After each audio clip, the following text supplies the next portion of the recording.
It's November 1st and officially the dark part of the year. This is my favorite time of the year. Of course, October is included in this, but I love the dark half of the year. I'm more of a cold, rainy season type of person. I love that type of weather. I'm not so much into the heat and sun. A reason why I was not so sad about moving away from Florida. Great place to vacation, but too much heat. It's also the perfect time of the year to look inward and to balance your light and dark sides. I'm talking about shadow work. And you might be thinking, Sherry, that's really hard work. Why do I even want to do this? Well, you certainly don't have to. I'm not, forcing you to or anything. I don't have a wand against your head and making you do this, but it will help bring harmony into your life. According to Carl Jung, our shadow is anything that remains outside the light of our consciousness. This can be our desirable or not so desirable characteristics, including those parts of ourselves that our ego doesn't identify with. This could be good or bad. Sometimes our ego doesn't even see the positive qualities we have, and that can live in our shadow too. But I do have some tips on how I do shadow work to balance my light and dark side. So I do a lot of journaling with it. You can use any kind of journal you want to. I have a special one that's pretty nice that I like to use because, if you have something nice, you might want to use it, though you could be the type that doesn't want to use nice things that you have, and that could be a shadow to work on too. But I also suggest keeping it by your bed when you go to sleep, because that, for me at least, is when a lot of those things creep up on you. You could be laying there if you're, a type of sleeper who, takes half an hour or more to fall asleep like me. Your mind just wanders and all of those things come up, and writing them down is, quite helpful. It could also be a dream that caused you to reflect on something and you want to write it down because you're gonna think, oh, I'll remember this when I get up, but you don't. So basically, you're gonna journal a lot through this entire process. So I only focus on one shadow at a time. When you pull it out, it doesn't like the light being shown on it.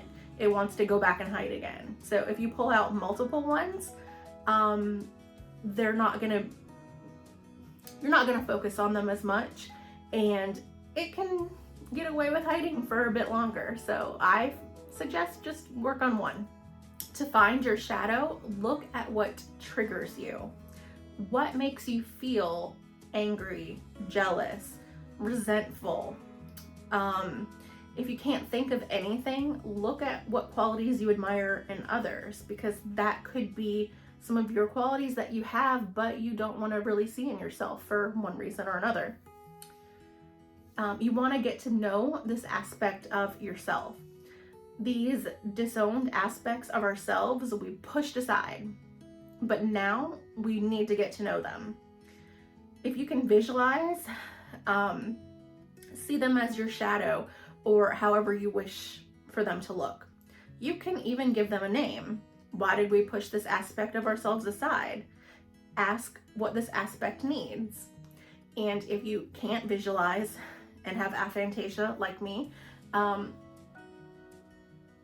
you could find a picture of this quality that your aspect has and add that to your journal, so you can really get to know it too.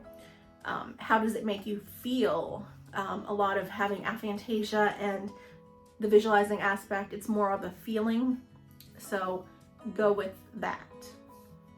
But when you're journaling, you really need to focus on why did we push this aside? What were the triggers associated with this? And what does this aspect of ourselves need? And this might take a little while to do. So once you know what this shadow self wants, give it to them within reason. I mean, be safe and follow the laws and everything.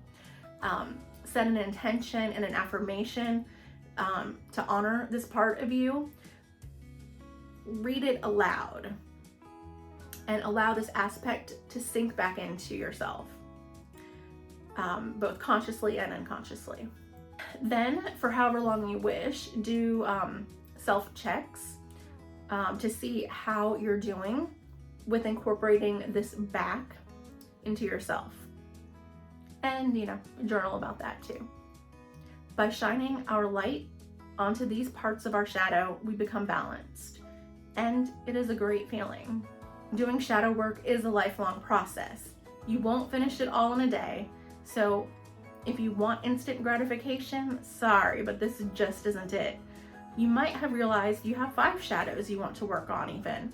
But I would suggest again with starting with just 1. You might work on 1 for a month and move on, and that is great. And it might come back next year. That is okay and normal. Just pull it back out and give your shadow some more light when it does.